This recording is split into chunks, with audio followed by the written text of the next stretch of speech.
What's up, everybody? Welcome to the Riding the Bench Eagles podcast. I'm Asif Badi. This is a clip from the YouTube show, so please do me a favor, hit the like button, subscribe, and give me your thoughts in the comments section below. Without further ado, on with the show. And we're going to talk about one more thing in regards to Kevin Patullo and this offense. Let's listen to what he says in regards to the transition it takes from being a play caller versus being like a pass game coordinator. Okay, so with that, let's pull up the clip and then we'll kind of finish the episode on our final thoughts in regards to Kevin Patullo. You train yourself for those moments where there's so much going on. You may have a player that's not in for a play because he's hurt. In those moments, just thinking so quickly, having plays ready, and then actually the mechanics of getting it in. Like, how do you train for that at practice? Do you do it in front of a mirror? I think really, like you said, it is at practice, right? And so even like today, we were walking through stuff yesterday, 4 plays for today. And when you kind of get out in the field and you're like, hey, is such and such in? Is Dallas in? No, he's not. Okay, I'm moving on to this play. So you just kind of work with it, and you need to know the identity of the play, right? As the play caller, you know what you're looking for out of that play. So there's a key main person or thing that you're looking for. And so that's why you got to just pay attention and kind of watch it go and get the plan. And so this is kind of similar to what you've done, but for Nick and Kellen and Shane, have you kind of been during games like a big picture guy of the game, or like remind them of something? Who's going to be that guy for you now? Because you're, play to play, sometimes you're in deep with it. Is there like a big picture guy, or somebody just kind of come tap you on the shoulder sometime? Well, I mean, right now when you look at our staff, we've been together for the most part. We've added 2 new coaches as far as Scott Leffler and Parks Frazier and Montgomery Van Gorder, right? Those are kind of the big 3, and Greg Austin on offense with the O-line. And I think the bulk of the staff, because we've been together, the communication's been really good, right? We know kind of how the operation works, the flow of how things work. Parks and I have worked together in Indianapolis, so we have very familiar relationship as far as play calling as well. So I think as far as doing things on a normal basis, I think we're all really in sync right now, and then we just got to continue to do it throughout the year and see where it goes. Point there, though. The key thing on this offense is just understanding what you have, understanding your personnel, understanding what the magnitude of the play means. That's what a play caller is. It's understanding the ebbs and flows of games. It's not, this is the right play to call right here. No, it's understanding like, hey, the running game's working right now. Let's ride the running game a little bit. And if the offense, and again, this has always been my barometer for a play caller and whether or not I believe they are elite or next level type play caller, okay? I think anybody can call a game. Okay, like if you have a script, you could say, okay, these are our 25 best plays. This is what I believe will work on this drive. I think most people in the NFL can do that. What makes an excellent play caller, though, is knowing the ebbs and flow of a game.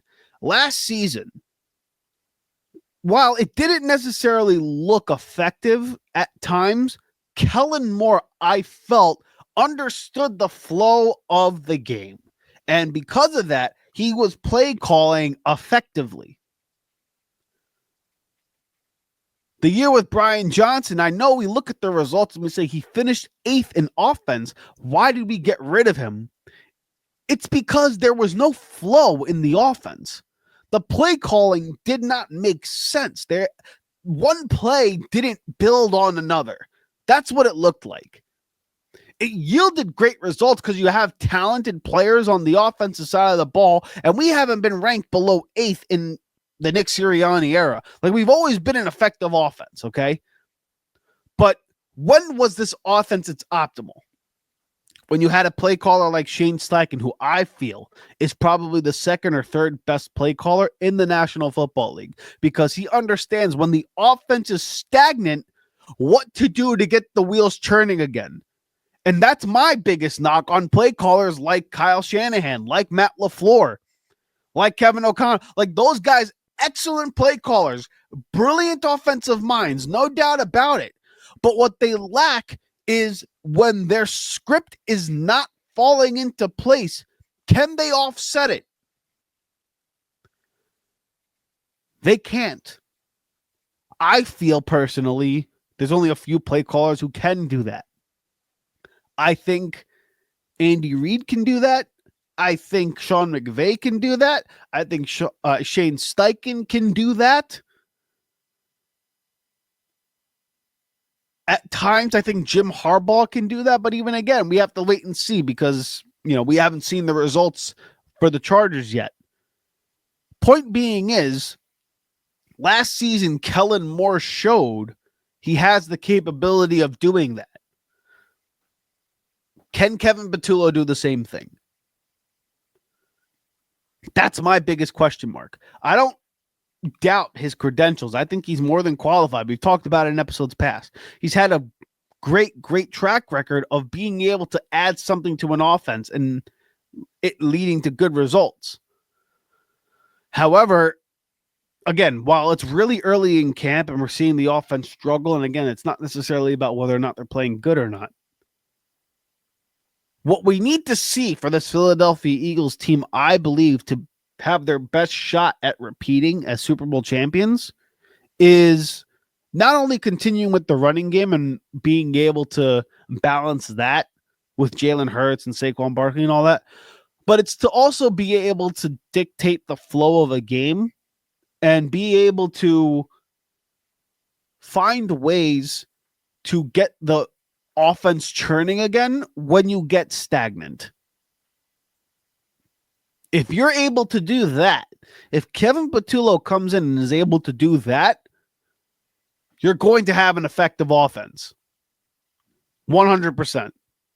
And it may not necessarily yield into the best yardage output, but it's going to lead into a comprehensive, flowing offense that helps out the rest of the team.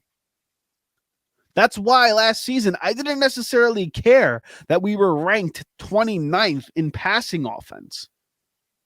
It's because the running game was so effective, you rely on the running game. When that's flowing, you let that dictate it.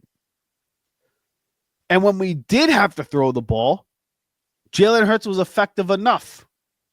And again, that I believe is the identity of this offense. It's not going to look pretty. It's going to look choppy, but it has to make sense. And in that way, I know I just said it's going to look choppy, but there's a flow to the offense relatively. Every play builds on one another. Every play leads to something. There's a reason for the play call. That's what play calling in the NFL is, in my opinion.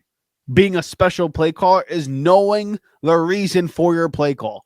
It's not just going out there running your script, because if I had to pick an offense just to run their script, there's no better offense than Kyle Shanahan when it's on script. Just isn't. There's no way to stop it.